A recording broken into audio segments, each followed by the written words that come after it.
welcome to Too Fast, Too Forever. As long as a family, we chose this one. This is episode 356, Labyrinth from 1986. I'm Joey Lewandowski. I'm Joe, too, and this episode is brought to you by Puzzle Cult. Their high-quality wooden puzzles are made in Maine in small batches with original laser-cut piece shapes that they designed to fit the theme of each puzzle. Shout out to Puzzle Cult. Well, shout out to Puzzle Cult, and welcome to Too Fast, Too Forever, the 80s cult movie lap, another pick from Michael and Josh. We're talking about Labyrinth, starring David Bowie. With us today to talk about this movie, we have returning champion Jordan Polan-Clarke. Hello, Jordan. Hi, I haven't been here in so long. How's that circus? Oh gosh, I'm a disaster. I don't even do it really anymore. I'm sorry. Disaster. It is pretty great. I still teach it. My body hasn't been up to it for like the last year, but circus is great. Circus is circus. You were here, have you been here more recently than when you were at the start of the heist lap and you helped us figure out how to argue about who to join for the crew? No, that was exactly the last time I was here. How long ago was that? So you were here for Fast and Furious 6. You were our 5th or 6th guest ever on the show. And That's then true. You joined us for the Fast and the Furious. That was 2 years ago. That's insane. That feels like way too long. Wait, no. No. Then you were on the Pacifier a year ago. Perfect. That makes more sense. Well, I'm glad to be back. Well, we're glad to have you back. I have to tell you, it's been a really long time since I watched a movie that I couldn't get through for a podcast. So here's a little fun fact I told you, Jordan, about this. Joe, I have seen this movie before. I just thought I didn't, and I was like, oh, why is it marked as watched on Letterboxd? And I remembered that an ex loved this movie, so I guess I watched it with her and enjoyed it so much I had no memory of watching this or The Dark Crystal, which we also watched that same day. That sounds very Joe 2 of you. So congratulations for finally Thank you. For finally watching a movie that you've seen before but were convinced you had not seen before. Good job. I'm proud. Because like a lot of the movies this lab that were picked are not a lot of them are movies that I have not seen, but they're like, oh, finally I'll get to I might not love it, but I'm glad that I'll finally get to that. Like the Never Ending Story, exactly. Right? Like this. Yes. I'm like, finally be able to check Labyrinth off my list. And I'm just like, I did check Labyrinth. So it was just like, oh, I don't even get like the satisfaction of like the endless watch list on Letterboxd going down by one. But Labyrinth, if you do not know, 16-year-old Sarah must solve a labyrinth to rescue her baby brother when he is taken by the Goblin King. Directed by Jim Henson, who did Muppets and also The Dark Crystal. Written by Terry Jones of Monty Python. So the backstory here is this guy wrote the first draft of the script, and then Jim Henson let other people rewrite it. By the end How many of it, people? Was it like 50 people? I don't know. He's the only credited writer because at the end of the rewriting process, he's like, it's not funny anymore. So he's like, put the jokes back in. So they rewrote it to the original version. Some stuff is stuck around, but what did they do to make this worse? That actually makes more sense hearing you explain it that way. It says Jones's biggest problem with the final draft was that the center of the labyrinth was shown before Sarah got there. He's like, I guess it's like, you're ruining the mystery. Like we're supposed to get to the center of the labyrinth and like you're showing at the beginning. Was like the goblin hanging out in the center? No, because the center of the labyrinth, whatever, spoiler, we're talking about the end of the movie already. That's fine. Go ahead. The center of the labyrinth was that like cool, crazy stairs. Yeah, stairs. Thank you. That's the word. It's the Harry Potter stairs. Yeah, we didn't see that before that, did we? No, that's why he changed it. That's what he said. Changed Yeah, it. He said in the rewrites, you see the middle before the end, and we can't do that. So then he went back. That was his biggest gripe. I see. Because, I guess you can tell already my problem with this movie is that it's like, when you read a book and you're like, oh, let me read that sentence again because I didn't process it at all. That's what felt like this whole movie was like that. So I don't remember a lot. It definitely feels like a fever dream for a lot of it. I agree. Also, Joey, this is our third movie almost in a row that is a movie that a child reads a book in the movie to convey the story of the movie. I don't remember if I did these back to back because it's like the Never-Ending Story, or if it was just a coincidence. Well, we also just did The Princess Bride too, which is another story about a child reading a book in a movie about a story. Was this a book at any point is the first question I have. No. This wasn't a book, but she was reciting dialogue from something. From Labyrinth. She opens it at one point. That she has. Okay, so it was a book. That's what I'm saying. But we also just covered Princess but I think Bride that's and Neverending Story, which is both of those as well. This movie gets like weirdly kind of meta, where I think she's opening a book when she's still in the Labyrinth world. But she knows it at the beginning of the movie when she's not in the Labyrinth world. Because the very beginning scene is her doing is the thing. It does get meta, though. I understand what you're saying, Joey. But before, when she's clearly not in Labyrinth Dream World yet, she knows the end quote by the princess that she recites at the end of the movie to come back loop. Time is a flat circle. It was shot by Alex Thompson, who shot Alien 3, Demolition Man, and Legend, which is another one of these movies, exactly like another forest in the woods, white horses, unicorns. Yeah, makes sense. Thing. And Demolition Man, which we covered. We did not cover. We covered Demolition Men. No, we did Repo Man and Repo Men. Oh, sorry. Whoops, sorry. Never mind. Demolition Man is Stallone and Wesley Snipes. Which, by the way, every time we talked about Demolition Man, I kept saying I played the pinball machine of it. I did not. It was Demolition Man. When we were talking about Repo Man. Yes, sorry. Again. Can I tell you guys everything that I know about Demolition Man? Uh-huh. Sure. In 2006, I interned at VH1, and the producer that I worked for was making a movie about the police. It might have just been Andy Summers from the Police.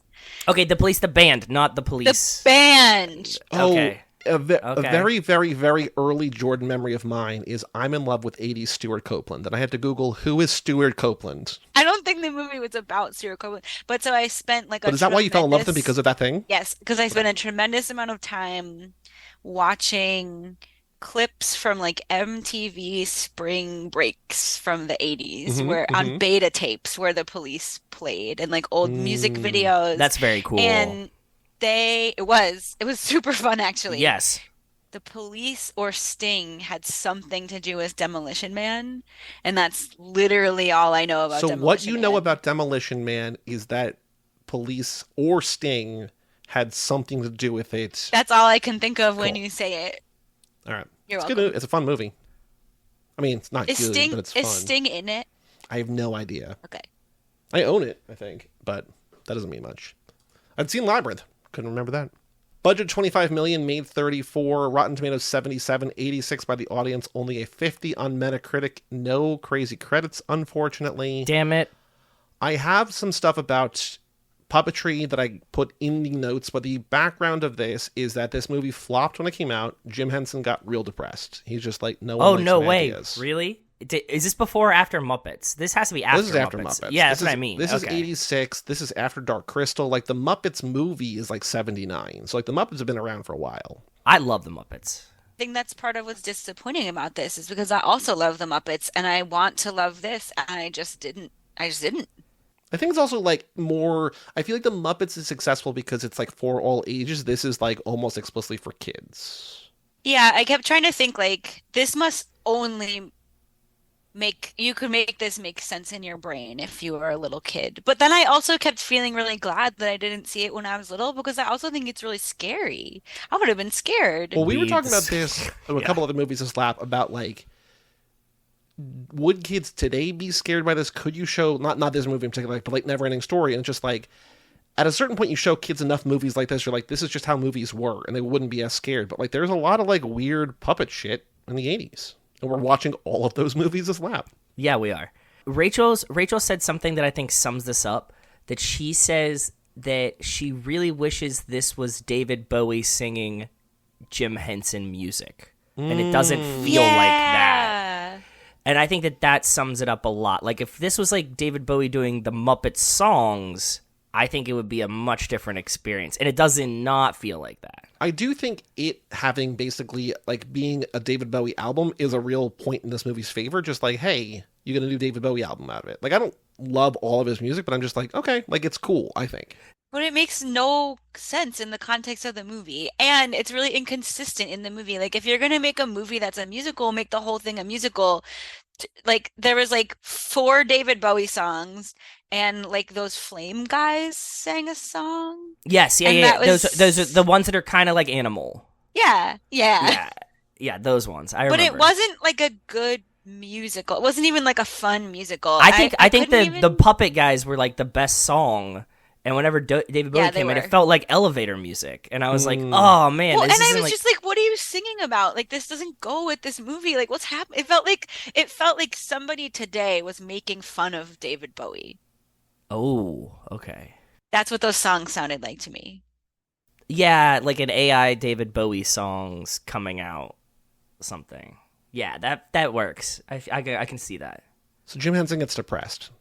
But then people are like, no, we love this movie. He's like, oh, people like me again. So he just like, he was fine. But like for a while, he was depressed. So about Bowie, his first picks were Michael Jackson, Prince, and Mick Jagger.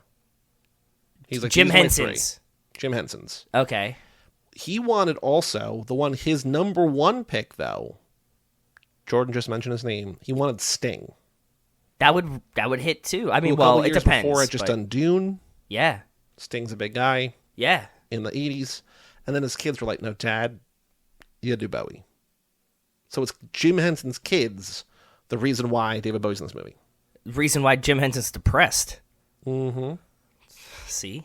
And then for the role of Sarah, played by Jennifer Connelly, here's a list of names people were considered, auditions. Okay. Helena Bonham Carter. Oh, wow. Jane Krakowski. Helena Bonham Carter was acting then? She was like 16? She's like perfect for this. Jane Krakowski. Yasmine Bleeth. Sarah Jessica Parker. Mary Ugh. Stuart Masterson. Jordan Arkell, Laura Dern. Maddie Corman. Kerry Green. Lily Taylor. Laura San Giacomo. Ali Sheedy. Mia Sara. Joe Your Girl. Marissa Tomei. All auditioned for the role of Sarah. They would just pick like every it girl at this time. That's awesome. Good The lineup. ones that were the most strongly sought after were Jane Krakowski, who would go on to be on 30 Rock, Maddie Corman, who I don't really know by name, and Ali Sheedy from The Breakfast Club. Like those are three that were like, these are like the ones, and then Jennifer Connelly won out. Makes And then sense. speaking of Mia Sara, this filmed next door, or the next studio over from Legend, and Brian Henson, while making this movie or helping make this movie, met and got a crush on Mia Sara, and then they eventually got married. So Very happily cool. ever after. Little water cooler That's talk. nice. I like that. So Joe, what is your history with Legend? And You did you mean like this movie? Labyrinth. Labyrinth. Oh boy, what is your I was history with like, did Labyrinth? I miss something? Is there We watched something Legend. I don't know Surprise, about? Jordan. Different movie. I my love God. almost every Tom Cruise movie except for Legend, and I'm just like, this is not my jam. Joe, what's your history with Labyrinth? And did you like this movie? I definitely have never seen this movie before. Are you positive? Yes, I am positive. Unlike you, I had not seen this movie before. Rachel had downloaded it a while ago, right before the boys has announced their picks for the lap or the theme for the lap, and wanted to watch it because she was like Jim Henson and David Bowie, and so we held off until last night to watch it. I'm firmly of the stance with all of you guys that like I don't know if this would have hit better if I had the nostalgia for it, but it has all the pieces of things that I love, like Bowie, Jim Henson, the puppetry. Like I think that the sets are cool and the puppets are cool, but like the music just doesn't do it for me here, and it's very, very disappointing. And this one should have been one that like I really, really liked because it's Bowie and Jim Henson, and it should be really fun. So like I do like the song with the people that look like Animal, like the Fire Guys. That was fun. But other than that, I think because of the music just being David Bowie elevator music, I was like, the story being goofy and wacky after we just watched Neverending Story was fine by me. Like, I wasn't hung up on the plot. I'm just like, this is a fever dream. It's for children. That's fine. But it being pitched as a musical let me down. Jordan, had you seen this before? Why did you pick this? Because I know you wanted to like be on the show. We gave you a list of movies, and maybe I came to you late and there weren't a lot left. But like at some point, you picked this movie from at least a couple other movies. So like, had you seen this before? Is this a movie you'd want to see? Why did you pick this movie? And what did you think of it this time? It must have had to do with what else was on the list because Oh. it must have just been like, this is the best one of the list you gave me. 'Cause I don't think it was a very long list. I tried to watch this once before. Okay. Like I was living in Brooklyn, so it had to be over 10 years ago. It was probably like 12 or 13 years ago. And I remember watching the beginning, and I remember getting at least the first song when like the Goblin King is like first with all the goblins and Yeah. what song is that? Oh, I have no. They all sound the same. All No, that's because part of the I think problem. this is the only good song in the whole movie. There's one Okay. called Dance Magic, which It's that's that where one. it's where with the baby Toby. Yeah, so that I think Yeah. that's a great song. That's too musically for me. Like that's too much of a musical for me. Like I don't like musical Oh songs. yeah. So that part is why I was like, oh, I I don't like guess that me, one. I hadn't thought of it that way, but maybe that's why I like it because to me it kind of Yeah. fits in. We did Little Shop of Horrors this lap, and I'm just like, oh my god, Joe is gonna hate this movie. Like 6 minutes, and I'm just like, this, we are doomed. And Joe was like, I hated everything about this movie. I was like, yeah, no, it's too musically. Like the jazz hands thing gets me, and like every time that the song like feels like that, I'm just like, ugh, and I shudder. So that's as far as I remember getting the first time I watched this. And I think after this time, that's also about as much as I'll remember. So, like, maybe I watched it last time. I have no idea. So, like, I've kind of seen this before, but not really, which I guess is maybe why I chose to watch it again. Because it's like I feel like you're supposed to have seen it if you're our age. Yeah. It feels Right? like, yeah, it definitely feels like it, but it also feels like a movie that's like, much like I said about what was the other Little Shop of Horrors. It's like girl in high school. She's like, I have 3 movies to show you that are my favorite movies. Yeah. Nightmare Before Christmas, Little Shop of Horrors, and Labyrinth. And I'm like, I do not like you. And you're like, how bad do I want to get laid? Exactly. Will I sit through 3 of these movies? Yeah. The fun trivia about that scene is the baby Toby loved everything about it. And Oh like my the only God, shots that's of so cute. the shots of him very crying were cute. because they had to wait for him to get tired and want a nap. But like he was just like bouncing around and laughing and giggling like while he was having a good old time with those goblins. Oh, that's so cute. Okay, awesome. Good. So the babies don't think it's scary then. Nope. 48 puppets, 52 puppeteers, 8 people in goblin costumes in that scene. It's a lot of work. Let me tell you about what I think about that because it's the reason why I didn't like the movie. Okay. It's so busy and all the puppets are brown and they all look the same. Like This is a very besides fair point. Yes. besides the red guys and besides Ludo, like oh, and then like oh my God, he has a name. The Hob, what's his name? Oh, well, I think it's funny that you don't know the name because I don't like, know the name of Jennifer any of Connelly doesn't like she's just like, what's your name? Hobgoblin? It's like that, right? What is it? It's Hoggle. So the three, like those three were distinguishable, but Hoggle only because he was in a lot of the movie and she Yeah. talked to him a lot, but like all the puppets look the same. Like It's the they color don't- palette. It's definitely the color palette. This I'm with movie you, is Jordan. too brown. This is also why I hated Hook. It's so brown. So our friend of the show, Brian Rodriguez of High School Slumber Party, sent us a meme. He's just like, what people think the 80s were. And it's all like day glow and like, workout clothes. He's like, Neon. what the 80s actually were. And it's just like Your you can grandma's smell the basement. cigarettes where Yeah, it's like with, like, the wood brown- pounding on walls and like 3 different brown color couches and just like And a brown ashtray in the middle. Like, yes, this is what the 80s was. The Your 80s were grandma's brown. basement with wood paneling. That's like what the it was. Muppets are what people think the 80s were, and Labyrinth is what the 80s actually were. Yeah. It's just funny that like Brian sent that to us like 2 days Yesterday. ago. Yeah. And you just said like too many browns. Like, well, no, the browns are 80s. Most 80s moment. No, brown. but I just don't understand how a person who made the Muppets are so colorful would think Yes. that. Like, you need something to break Yeah. it up. It's already like so busy. You're already taking me to a world that I don't really understand. You're not explaining it that well, and now it also looks like poop. Like the whole. Wait, I have a question. Was that a poop river, like literally, that they had to walk over? What did they call it? It had a name. What's the name of it? I can't remember any. The names are like just a hair too off. So I'm with Yeah. you, Jordan. I don't remember anybody's name. Hoggle and like the other guy. Whatever. That's fine. But what was it like the river of despair? What was it called, Joey? Like Oh. the poop river. What was the name of I the don't know. poop river? The River Despair sounds right though. I have It's some not song names despair. and some character names, I but like yeah. wasn't super paying attention during that part, and I saw that they thought everything was smelly, and then they walked over all the rocks, and the rocks were farting, and Yes. I almost rewound it to be like, maybe I need to understand this, and I did. You don't need to. You don't need to understand it. That's You were 100% right. That's exactly what I remember of that. There's no Jordan. explanation. There's he tells him he's gonna put him in the river, like what is it, the something of stench or something. What the fuck is the poop river called? Can we look it up?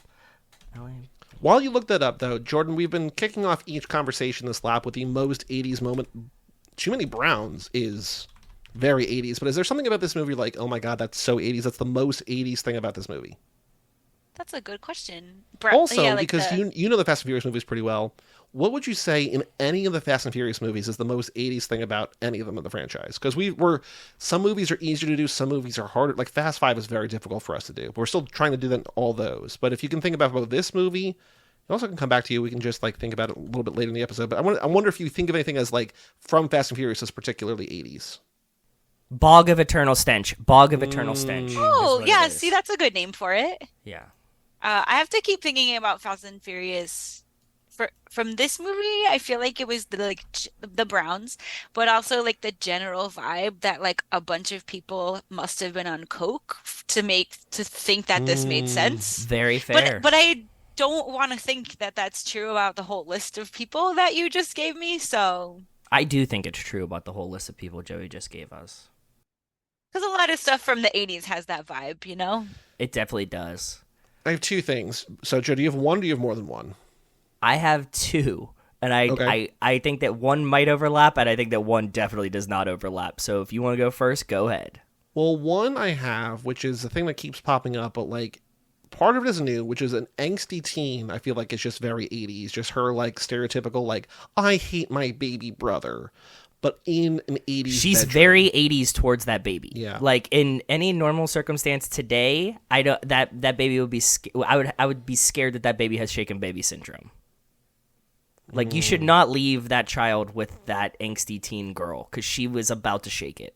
Jordan, this is not going to make sense for Joe and maybe for most of our listeners, but you'll understand. When I was writing down the baby disappears and David Bowie shows up.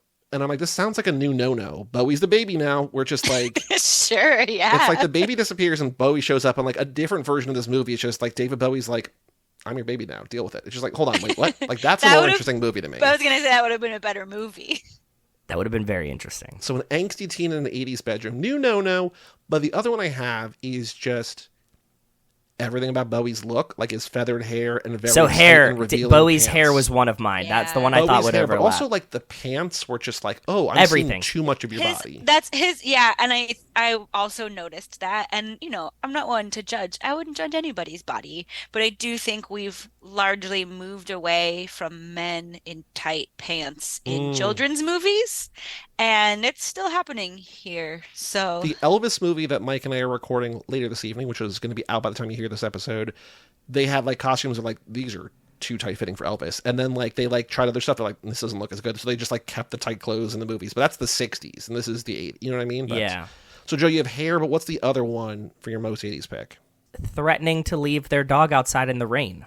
Oh nobody in the world would let this happen nowadays. And she's like, the dog is wet and smelly, stay outside. And then they're like, you can maybe come into the garage. Like there'd be a towel, like a dog dryer or something now. Especially, you know, if you have a dog that's that fluffy, you should know how to deal with your wet dog that's fluffy like that. Well, in the 80s, you just tied it to a post and left it outside. You just didn't always thunderstorming outside, just like that. Deal with it, dog. Yeah, like I'm surprised that dog even was allowed in the house for the 80s. So that's my most 80s pick, other than David Bowie's hair, specifically his hair. Yeah. The wallpaper in her bedroom too, but I think you said 80s bedroom, generally. I think the wallpaper is like so busy, like to use Jordan's word. Yeah, it's like just like a jungle themed wallpaper. So, okay. That's a good one. This movie kicks off with an owl flying across the screen. That's the first ever CGI animal in the movie. I have questions about this because my owl in the version of this that I watched was like perfect. Looks like it was CGI today. That had to be redone, right? Like that's not what because I think maybe the owl at the end of the movie looked like it was from the 80s, but the beginning owl, that's actually the first note that I wrote. I was like, this owl looks really good. It must have been remastered. Probably. Interesting. Maybe. Because the one I saw was shitty.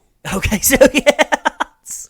But like you know, like I'm not saying it's a negative. It's just like this is CGI. It's almost 40 years old. It should be shitty. Yeah, it should. Exactly. No judges. It has a look. The owl at the end of the movie is a real owl. The owl at the beginning of the movie, flying through the credits and stuff, I'm like, ooh, boy. I did also think it was fun. It was a fun twist to me that we see Jennifer Connelly in like an old princess dress, and she's just like, woe is me, a damsel in distress, and she's like, oh shit, I gotta get home, like she's in the 80s. Yes. But I thought it was a fun, like, oh, I thought she was like the Princess Bride, like in the book. It was just like 100% agree. 80s girl. Yep. There's a bunch of stuff at the beginning of this movie that's kind of like that, where I'm like, okay, I'll give you a chance. Where are we going? And then it's not anywhere good. Well, I think the thing is never-ending story. It's like the real world stuff is like, there's an 80s world here I want to kind of live in, and it's just like, let's go to a fantasy realm, and just like, I want to go back to the other place. Yeah. Did you guys think Jennifer Connelly was good in this movie? No. I thought she was fine too good. I would rate her like that. I think she was okay. I think that she played angsty teen well. I think that she carries the parts of the movie that they let her talk in well. I think she was fine to good. I don't think they gave her really very much to work with, but That's what I'm saying. That was part of my. No, I think that's right. She also, hearing you read the list of people, list of other actresses, there was a couple on there, like Ali Sheedy, Helena Bonham Carter, who were a little bit weirder, like a little bit gothier. This is what I think. For the gothy, me, they would have been better in this, especially against David Bowie. 100%. Because to me, Jennifer Connelly in this was like the most annoying theater girl from high school. 100%. And I didn't love that vibe. Neither did I. Welcome aboard, Jordan. You heard my list before. I think you know how I fall on the theater girl spectrum. Yeah, and again, like, I'm not here to judge anybody. I'm not Nope. here to say bad Do things your about thing. theater girls. The Do world it. needs them. I would probably be friends with a lot I of them. disagree, but sure. Like, for We me don't in need this them at all. movie, Chuck them I into don't a know. dumpster. It just wasn't right. have either of you seen the Dario Argento movie from the year before this, Phenomena? No. I just sang da-na-na-na, dun-dun, because the Muppets are on my brain. Sorry. But it's like a ghost Phenomena. story in a Swiss boarding school. But what's notable to me about it is that Jennifer Connelly, there's like she's like the star of it. She's like just like in this weird place. But they play Iron Maiden's Flash of the Blade, like in a movie where it's just like, this is all like Giallo and like 80s, exactly sounds like you think it is. And then just like play an Iron Maiden song in its entirety, like maybe twice. Just like, what is going on? It rules. It's so good. For me, I do think that she is the cleanest pick of like even that list. You know what I mean? Like she's like the most pristine one of these girls. And I agree with Jordan 100% that like I want to see this movie with Helena Bonham Carter for sure. Because I think a gothier, like, angsty girl would play better with David Bowie, with the baby, with the stepmom. Everything about the story would feel a little bit better for me. Joe, rank the movies in your order of preference, rewatching Princess Bride, Little Shop, this, and Neverending Story. I think I would go Neverending Story 1. Really? Yeah, because I liked how weird it was. That or Princess Bride. Stone tits. Those rockin' statue tits. There's like these like Sphinx statues in that movie, Jordan, at the end that just like are like have like enormous breasts. It's just like, why? What? And they like, stare at them and we're like, this is a children's movie. Why is like there 10 minutes of tits? That's also extremely 80s. It was on our list. Yeah, it definitely was. Neverending 1. So I think Princess Bride 1, Neverending 2, this 3, and then Little Shop of Horror. Okay. Just because it's such a fucking awful musical. Like that, like I really hate it. Like I really hate the musical parts of how musical it is. Like if you gave me a version without songs, I think I'd watch that better, but until they delete all the songs from it, I'm good. I think this and Neverending Story I'm okay like never seeing again, but both of these movies I appreciate the practical effects. Like they're doing something that like they wouldn't even try to do today. Like, 100%. they're just like puppeteers and it's puppets. really cool. The sets and the puppets are awesome. I love it. Yeah. No, this is and I love Jim Henson, and you can see the Jim Henson peeking out. But yes, the sheer sheen of brown supersedes the Jim Henson of it, and it's sad. So Hoggle, who is kind of the main Troll person she's dealing with in the labyrinth. I was convinced that this was that they put a little person in a costume. Well, it is. Sherry Weiser is inside the suit. Yeah, and they also have that's 4 what they did, puppeteers who Okay, are that's doing what I thought, 18 motors in its face. So there was a person there, and then Jim Okay. Henson's doing the voice. But Okay. there's a little woman in there walking around, and then they're having people control the face, and then Jim Henson's doing the voice and voiceover. Makes sense. Henson controlled the jaw movements and provided the voice. Another puppeteer did lip movements, and another mitt. Third puppeteer used a finger stick joystick lever to control the eyes and eyelids. The fourth did the eyebrows, and a foot pedal to control the skin around Hoggle's eyes. It's just crazy how much technical work. Yeah, that's Whereas insane. Just doing the computer.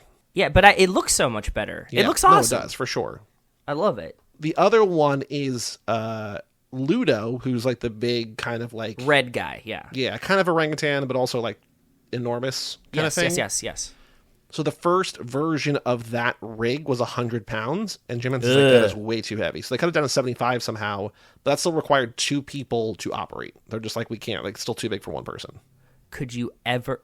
maybe Jordan has a better answer for this. One, could you ever be in a tandem costume with someone? I think Jordan could definitely do that. Like, no, I mean just like emotionally, like because like you're shooting a movie. I don't know that Jordan could do that's that. That's what I'm asking. I think of all people, I do have a real answer.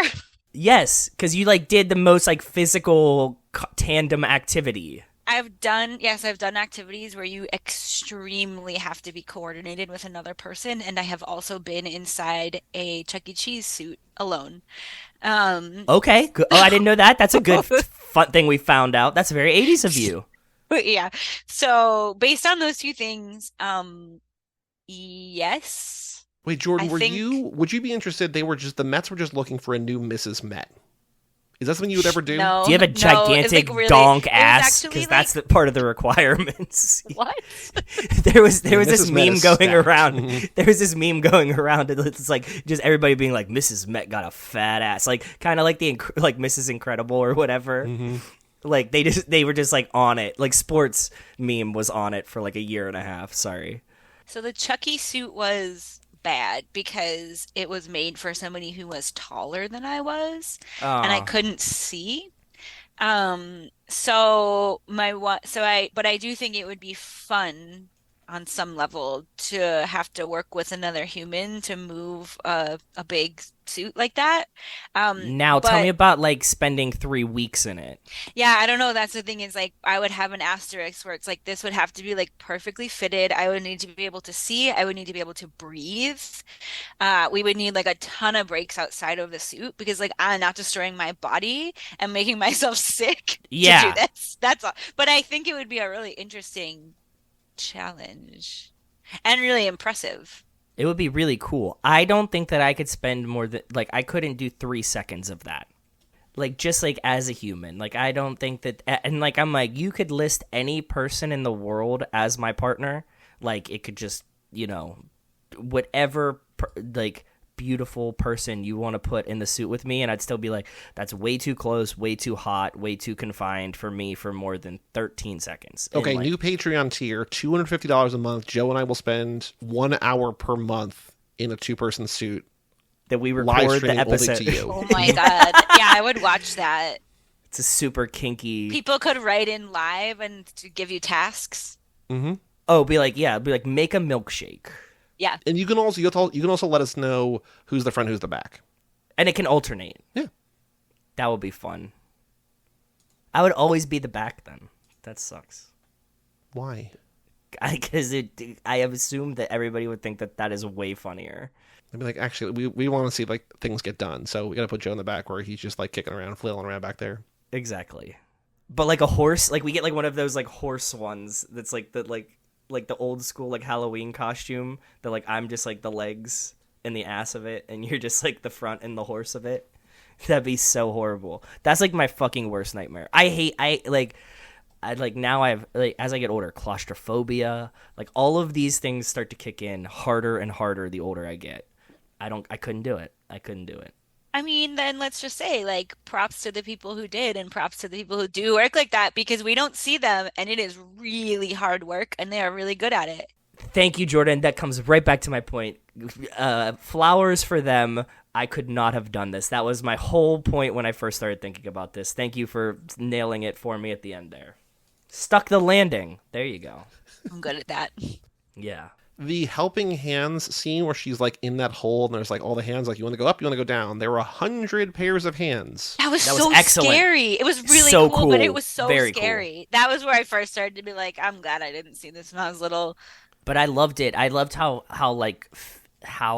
much they looked like faces. Yeah, they Like, did a that's beautiful job. incredibly That's art. talented. Very artistic. I agree. I was a huge fan. I made a big note of that in my notes for sure.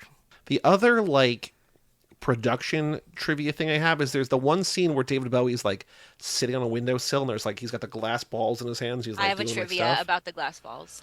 So that's not him, but that is a juggler. That's a very famous juggler. Can I tell you about him? Michael Please, Motion? yes. Is it Motion? Michael Motion is if you're a juggler. People who are really into juggling and object manipulation, which is like in the circus, and even outside of the circus, is a very specific type of nerd, I'll say.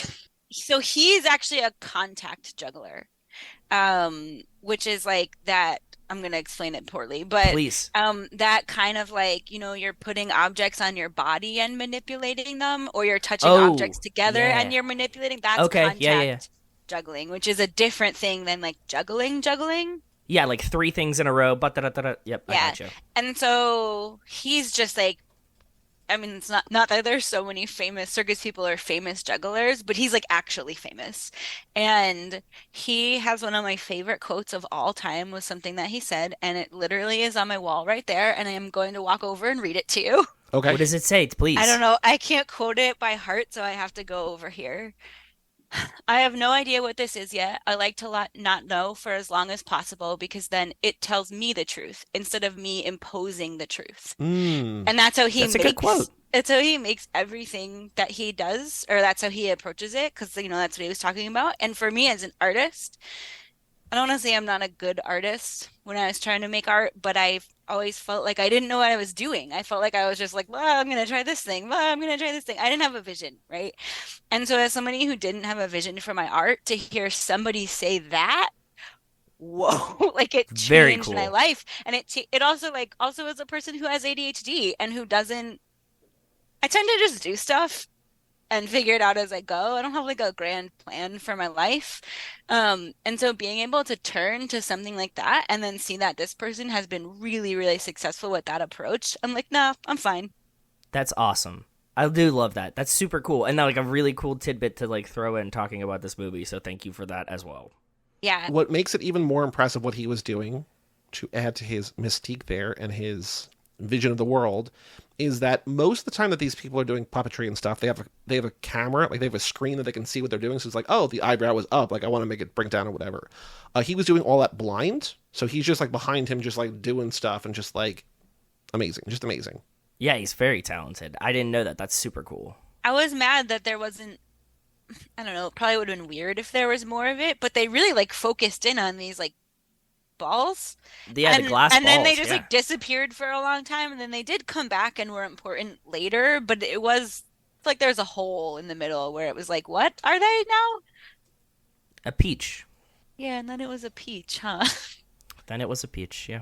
There's part of this movie where I either got distracted or just like Nope. didn't pay attention or something. Nope. But like I looked up and they're like at an Eyes Wide Shut-esque gala, and I'm just like, What going on what here? was that? I also lost the connection of how we got there, but she falls asleep because she ate the peach and she's passed out, and this is her dream. This is her Inception dream. So the idea is she is angry that her little baby brother is getting all the attention. She's an angsty teen. She wishes him away. David Bowie brings him to the Labyrinth. And so she's trying to get him back, and as she's getting closer, he's getting worried, right? He's like, I need to throw her off the scent. We need to distract her. Here's this peach that's going to knock her out. And she wakes up in the real world. But like to get there is like, it's not. She doesn't an wake up orgy. in the real world. Because it's like puppets. She wakes up in a it's different in the real world, but it's also like it's a dream version of the real world because there's like crossover and like people show up there. It gets weird. Yes. Okay. Yeah. Fair. But like the dancing is like very Kubrick, but also like it's like a Henson doing Kubrick in a way that is uncomfortable, and I'm just like, I want to appreciate this, but I feel mostly weird about this scene. I couldn't tell, but it almost seemed like she was like having an attraction to the Goblin King or him to her. There was like something about that vibe There's some happening sexual there. tension happening. Made me really uncomfortable because we're all very aware that she's 16 and that he's super not.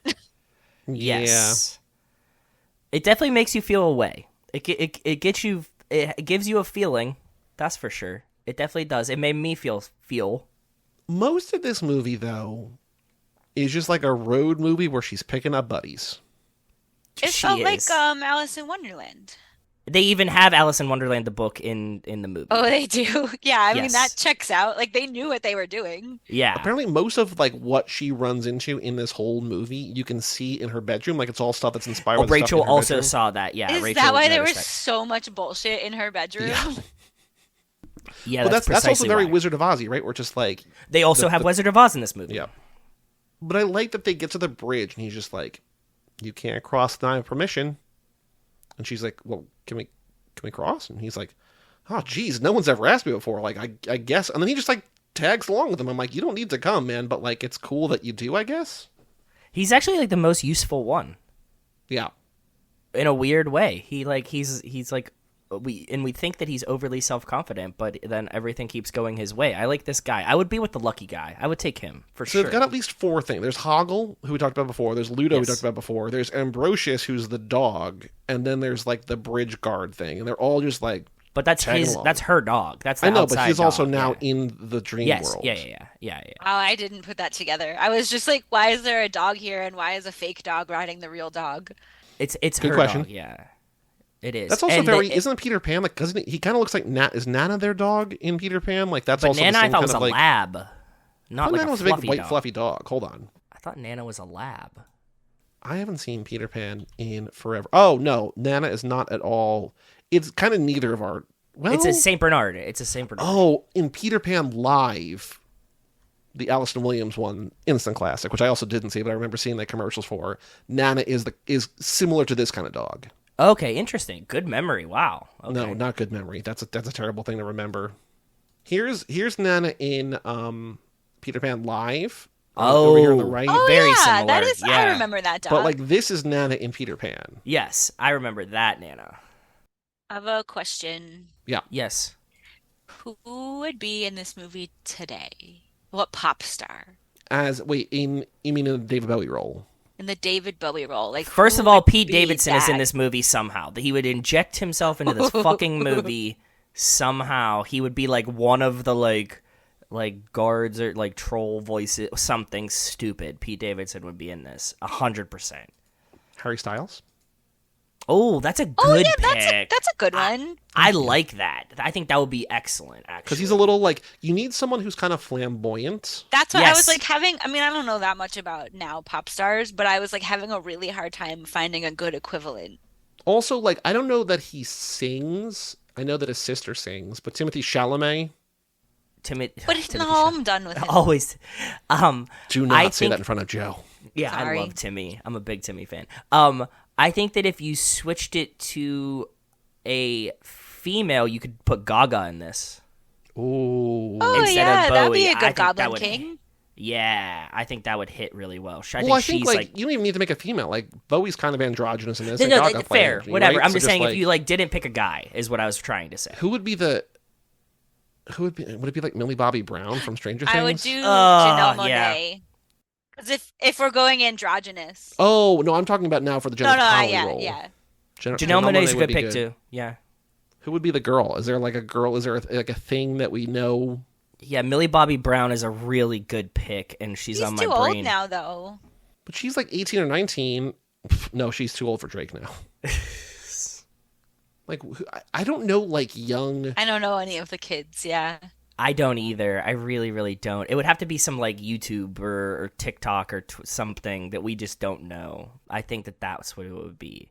Because like all the ones that I know are too old now. Because it would be like, who's it? Like Selena Gomez and like Well, and she's the like girl, I Hilary feel Duff. like a few years ago. Oh my God, who's the girl who played Wednesday?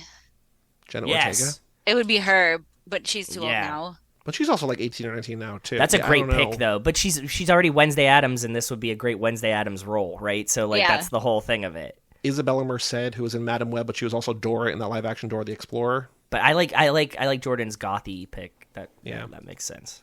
Jenna Ortega is a good pick if she was younger. Yeah. Did you see this movie with Jenna Ortega where she fucks the teacher that's like way older than her?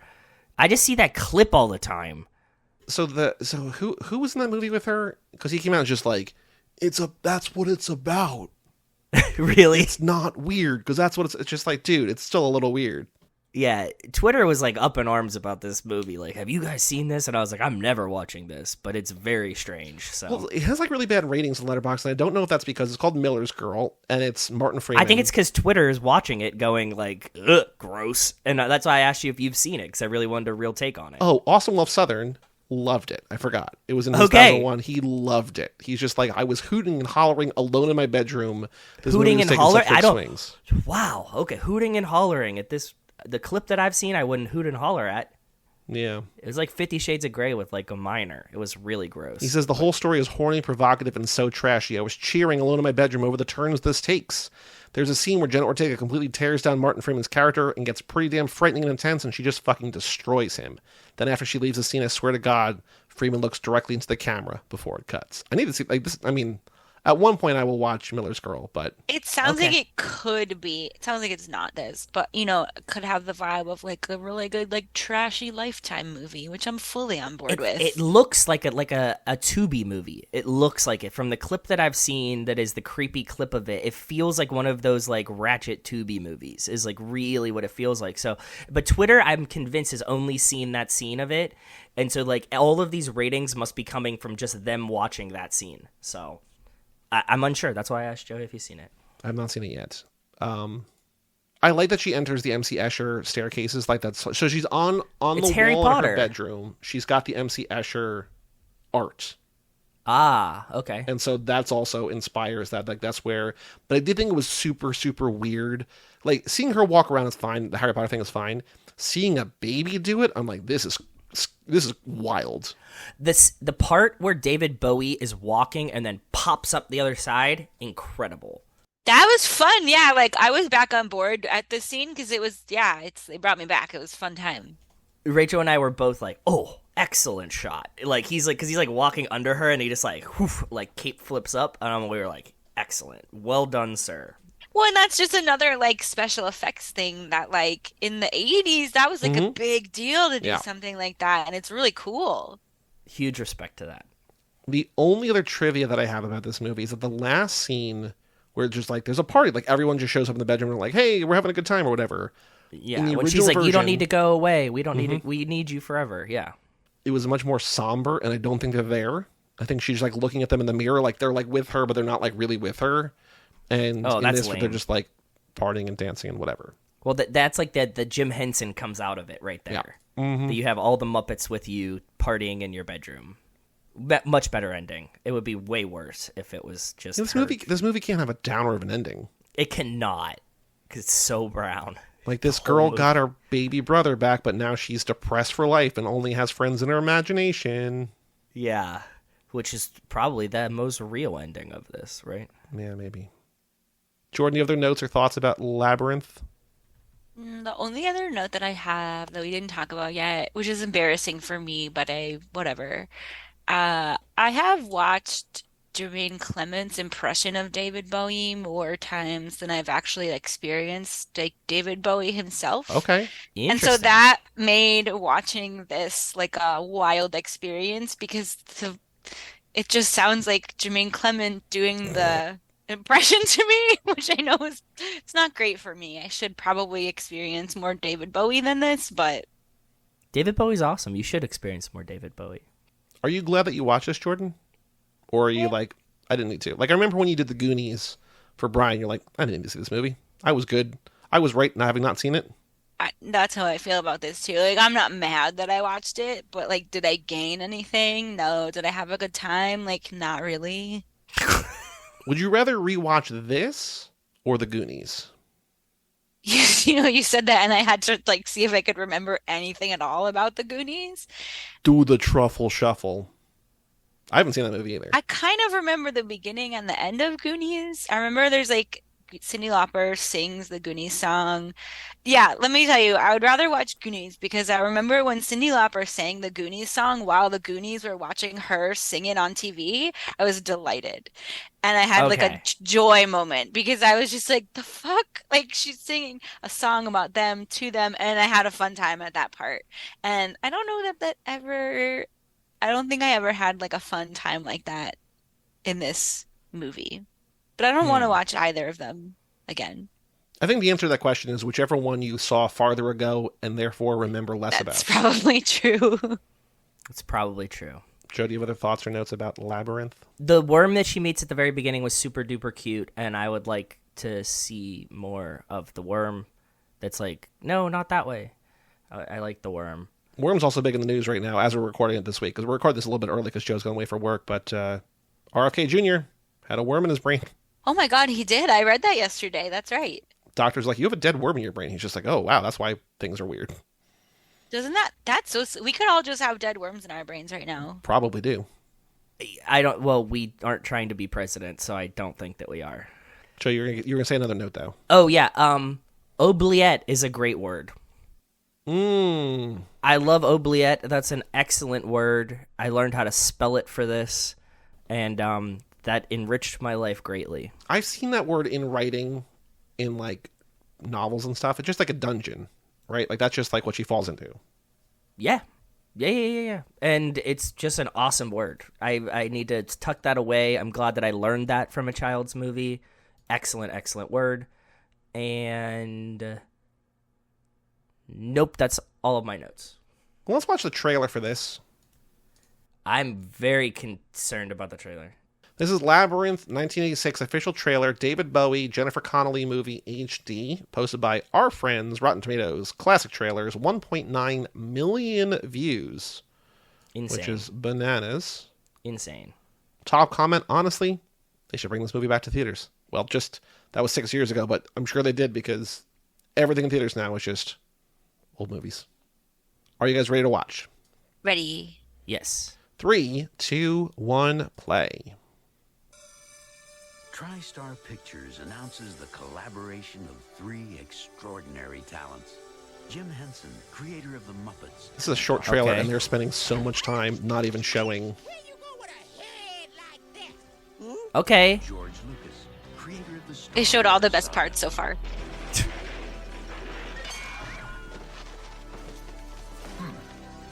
The sets are so cool. Like all of the sets, all of the Most puppets. innovative forces in modern entertainment. David Bowie. Look at that hair, man. Glitter throw.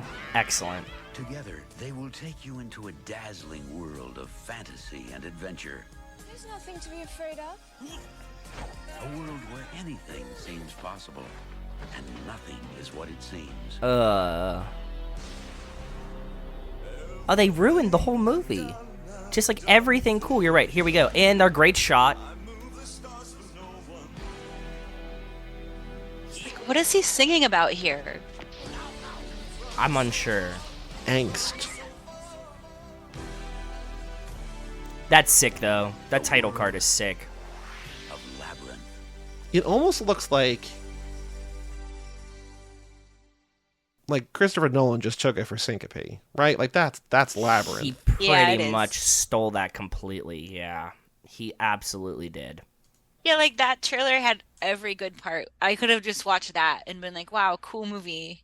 I'm glad that I watched this movie, though. Like, I'm not upset that I watched this movie. I'm glad that it's like, Joey, if you hadn't seen it before, I would have been glad. I'm glad to have checked this one off the Yes. list. Like, this Neverending Story now in memory version. I'm like, yes, check. We're good. Did it. Good. The final thing to do before we say goodbye to Jordan is the letterbox game. So for reference sake, Mad Max Oh my Fury Road. God. We've done so many of these and it's still at 1.9 million. 1.9 million. Labyrinth from 1986, directed by Jim Henson, starring David Bowie and Jennifer Connelly and Toby Froud as Toby, the baby. He gets third billing, which I love. Who gets third billing? The baby. Amazing. How many It's people super important. on Letterboxd have logged Labyrinth? Fuck me. It's gonna be a bajillion. I'm gonna start at 200,000. That's my first guess. It's old, but Jordan? I think it's cult classic.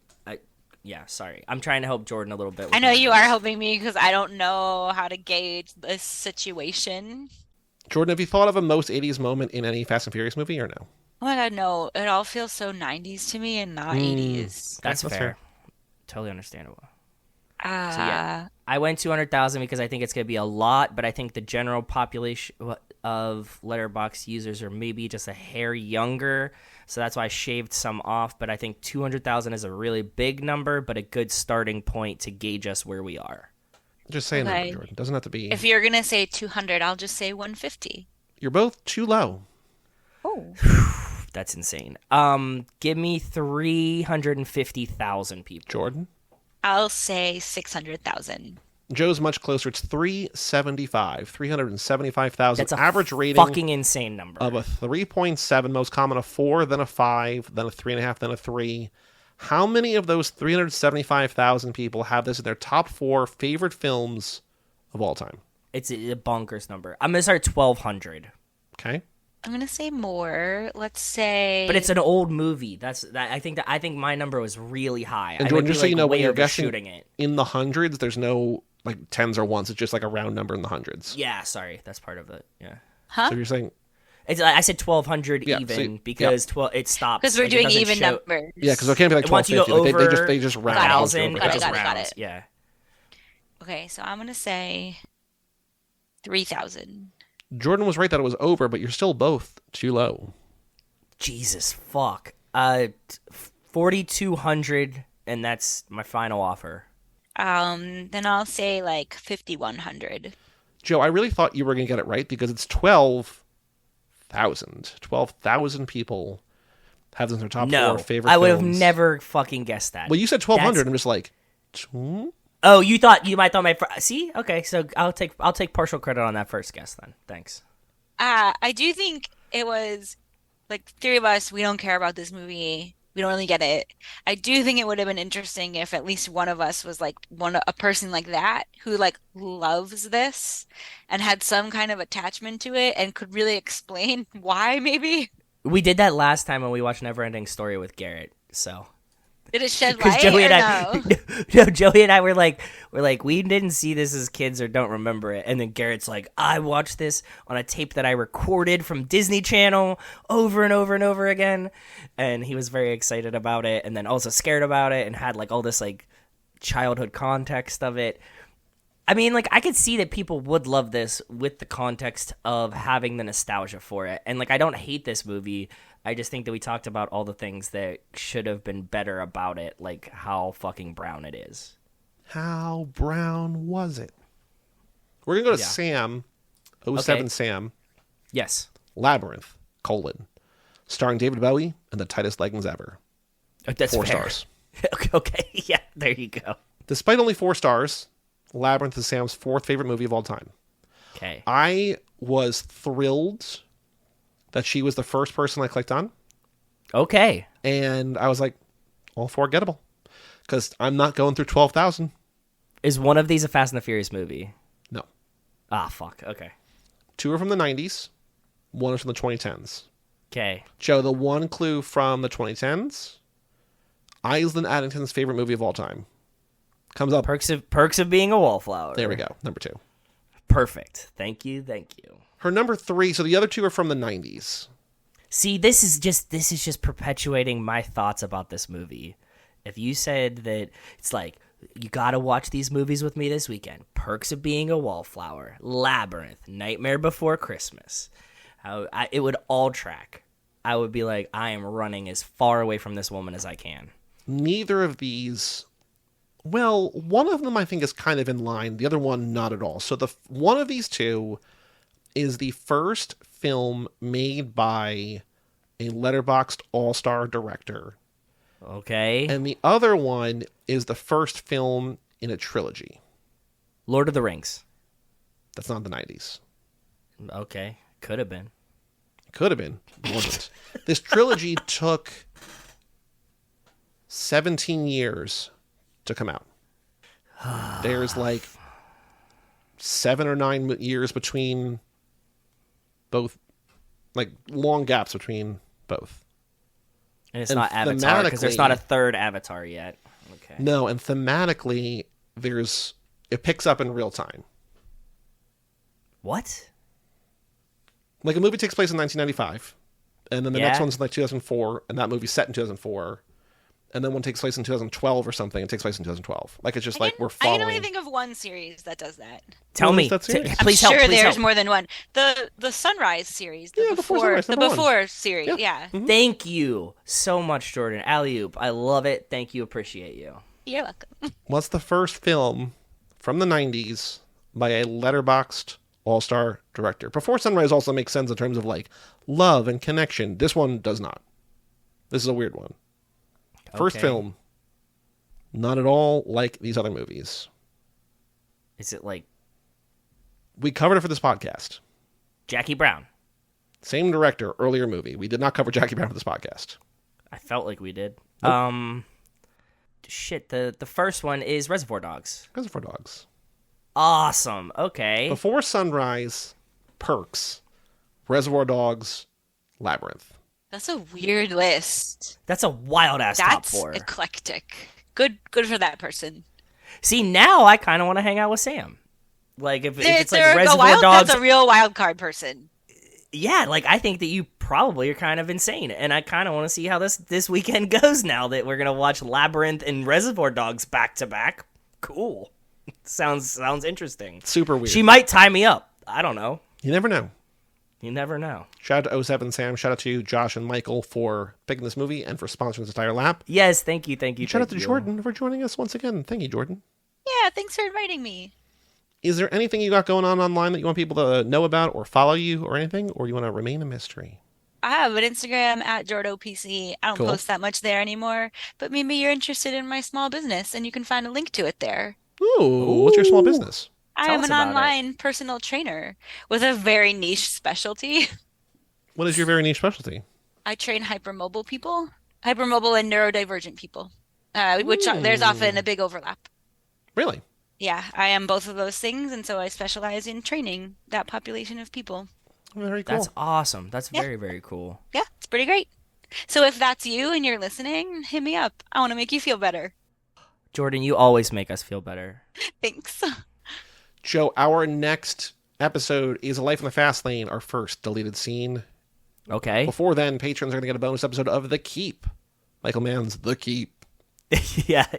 Jordan, you should go watch The Keep, because The Keep actually feels like Labyrinth for adults, right? I mean, sorry. Labyrinth, kind yeah, of- You're right. You're right. Okay, I said it the right way, right? Mm-hmm.